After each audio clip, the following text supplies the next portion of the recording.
welcome back to Alpha Entertainment Worldwide. I appreciate you booking the Raw even when you can't make it, because the whole reason that we split up shows is because it got really hard to book two shows WCW shows during the Wednesday Night Wrestling Remix. So, just you lending your mind to the game was super helpful, and I look forward to seeing what you have for the last Raw in October of 2003. Yes, and big appreciation to you for reading. Of course. My show. Yeah, no, it was good.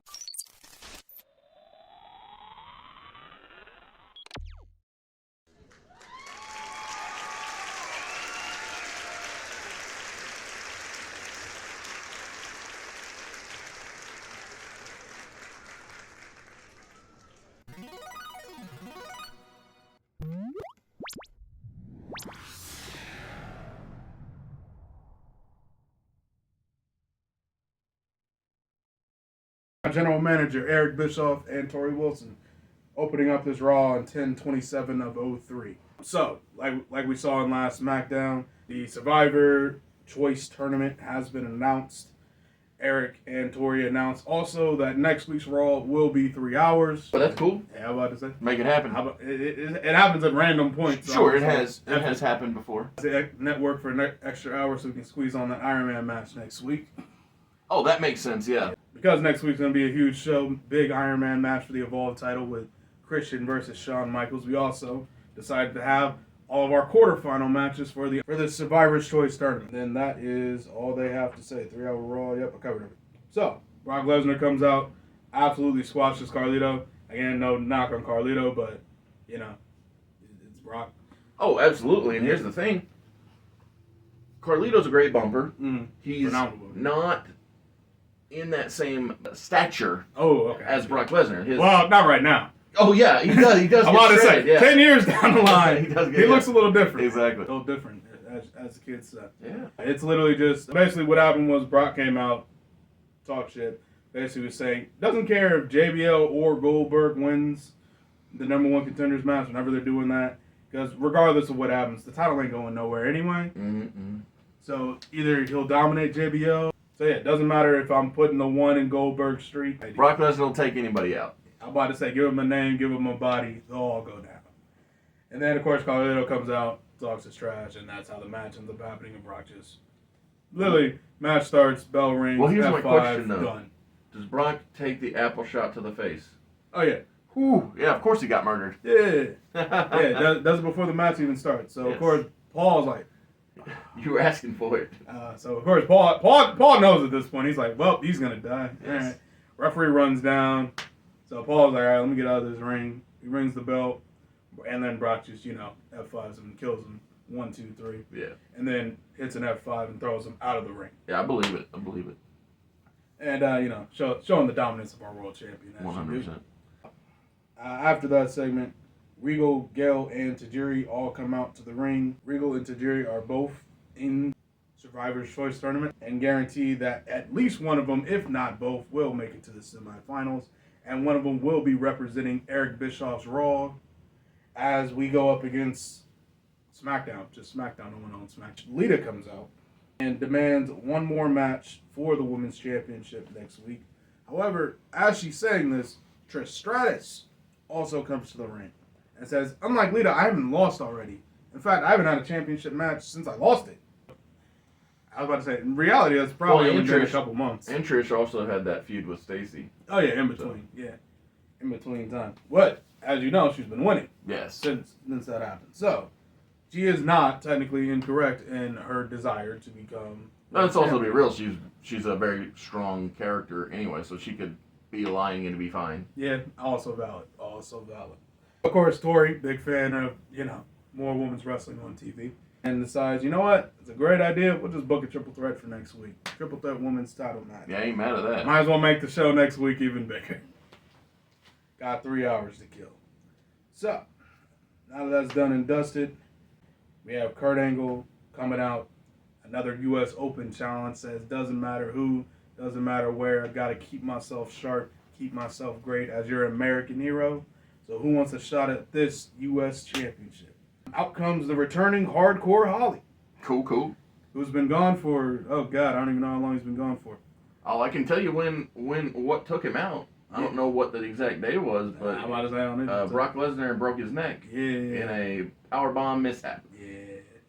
Yeah, back in the good old days. And then he finished the match like a psychopath. Good Lord. And nobody ever said Hardcore Holly ain't tough. That's correct. That's for sure.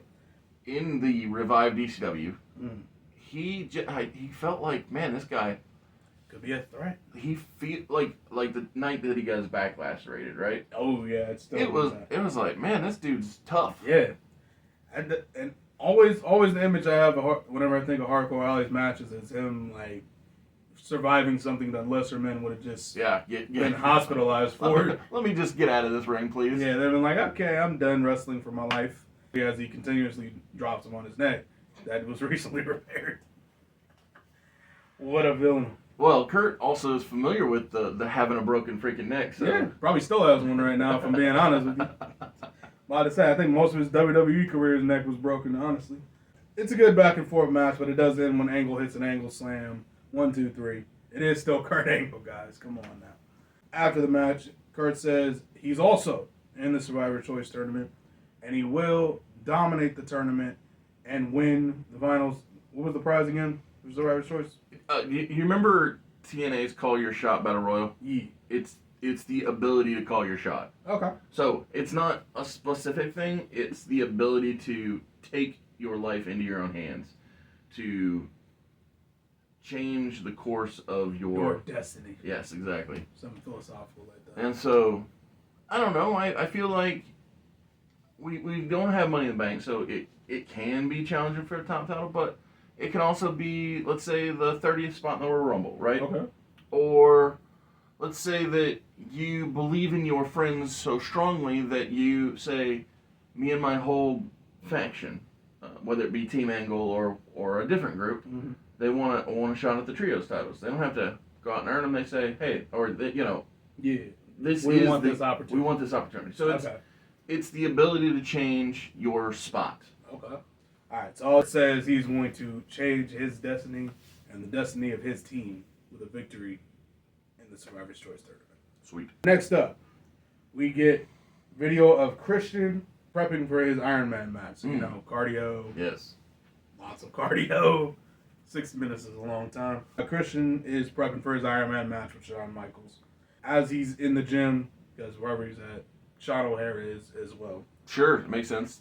O'Hare. He's got an eye on that main event picture at all times. Yeah. At all times. All right, O'Hare comes with Kane, Jericho, and I'm not telling you anything you don't already know, but I mean, you've never really been able to beat Sean in a match where the stakes are on the line, where it actually matters. I mean, King of the Ring. King of the Ring. Yep. What happened? You lost. Number 1 contenders match for the world title on Raw. What happened? Lost. You lost.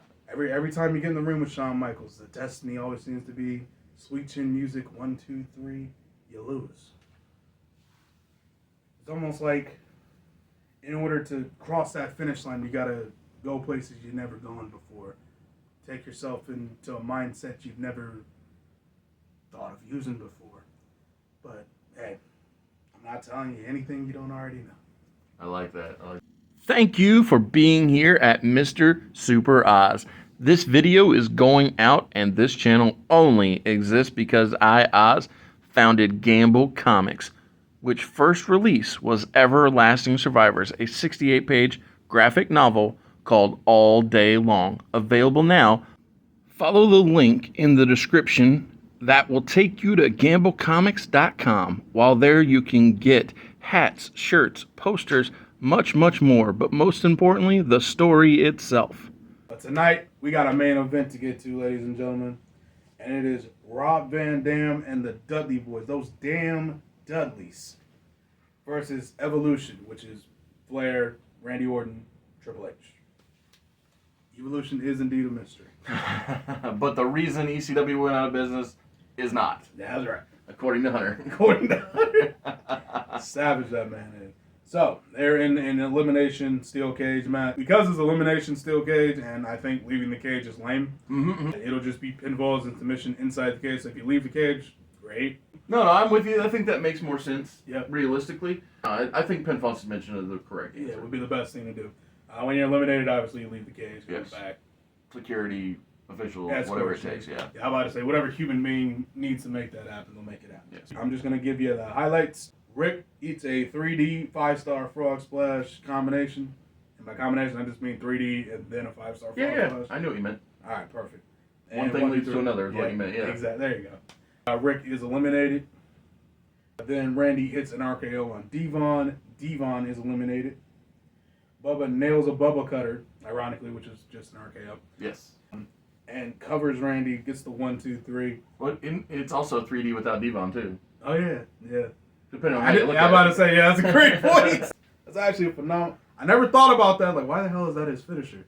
Because I always remember, like, the Bubba Bomb. Yeah. The Bubba Bomb's, like, the real obvious one. I'm like, oh, yeah, he does hit that Bubba cutter to perfection. Right? Yeah. But I'm like, oh, yeah, it is just it's a 3D without the elevation. Yeah, Exactly. duh. Yeah.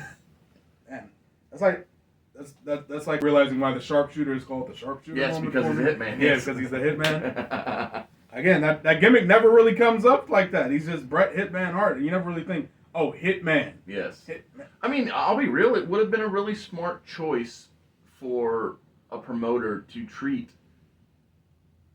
Bret Hart as though he was a Stone Cold Killer. Mm-hmm. And even when Jimmy Hart was his manager, it would have been interesting to see him soliciting the idea that this guy can get the job done for you. Yeah. Oh my goodness. Oh, and that would be imagine a great. world where Ted DiBiase paid Jimmy Hart to have the Hitman take out his person. Yeah. Oh, well, let's call it Big Boss Man, right? Okay. Oh, that Big Boss Man, he's humongous. Yeah. I need the Hitman to take The his leg Hitman. out from under him. And so the Hitman God, that would have been brilliant. jumps Boss Man from behind, takes out his knee, wraps him around the ring post, puts the figure four on, or the sharpshooter Sure. around the post. And then when Boss Man has a match with DiBiase, he's selling his leg the whole time. And yeah, that would have been smart. It would have been a Actually smart would've use been of everybody's gimmick. Everybody's kidding. Imagine a world where Jim the Anvil Neidhart was Carrying around an envelope. well, no, where his flat top was used as a way to injure people, right? So you know how Roddy Strong does the gut buster? Yeah. Oh, think of a world where Anvil lifts a guy over his head and then drops him on his flat top. That's like that would have been a broken neck all the time. But like that's I'm about to say definitely gonna have some spine problems in the future, yeah. but Or let's say he does a gore, but instead of using his arms, he only uses his head. there's a running headbutt top speed. But my point is, not every gimmick is literal. Is Yeah. I was getting. Yeah, I'm picking up what you're putting down. Not every gimmick has to be literal. So. I completely lost my whole train of thought. How we get on here? So the Bubba Cutter being the 3D. Right, okay, yeah. Bubba Cutter eliminates Randy. After the door opens, though, Randy gets up to leave, hits an RKO on RVD as he exits, and Rick slides Triple H a sledgehammer, and he nails Bubba in the jaw with the sledgehammer. Also, it'll be one-on-one RVD Triple H. Nice. There you go. So, like I said, one-on-one, RVD, Triple H. Rob nails a 5-star frog splash on Triple H, but, you know, Triple H is the biggest, toughest, strongest guy in the world, so of course he kicks out. Yeah. Rob hits a Van Daminator, because at some point a chair got put in. Sure. Or Door's been open 3 times. Yeah, I'm about to say. No, So, 4. A bunch. The end. I'm about to say more than once. Yes. Essentially. And with Triple H down, Rob's like, all right, well, regular 5 stars not going to do it. Let's go up top. Ooh. Goes to the top of the cage.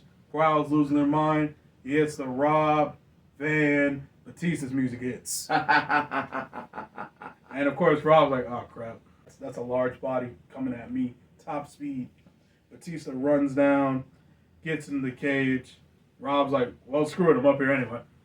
Jumps down to dive on him. Batista catches him. Mm-hmm. Which, mechanically, I don't know if that's possible with that height. Let's just say that instead of him going for a frog splash, he goes for a crossbody. Yeah, no, I was saying crossbody. Hey, I think they both got this. Okay. Dave's fairly wide, and I think Rob's got enough. I mean, I've seen him move his entire body like the entire opposite way in the midair for some Solid point. completely physics-defying way. Stuff that just doesn't make any sense. Yeah, so I believe that they both got this. All right. Well, I was believed, so I will also believe Magic of Wrestling. Yes. Batista catches him. Joe Hendry and all that.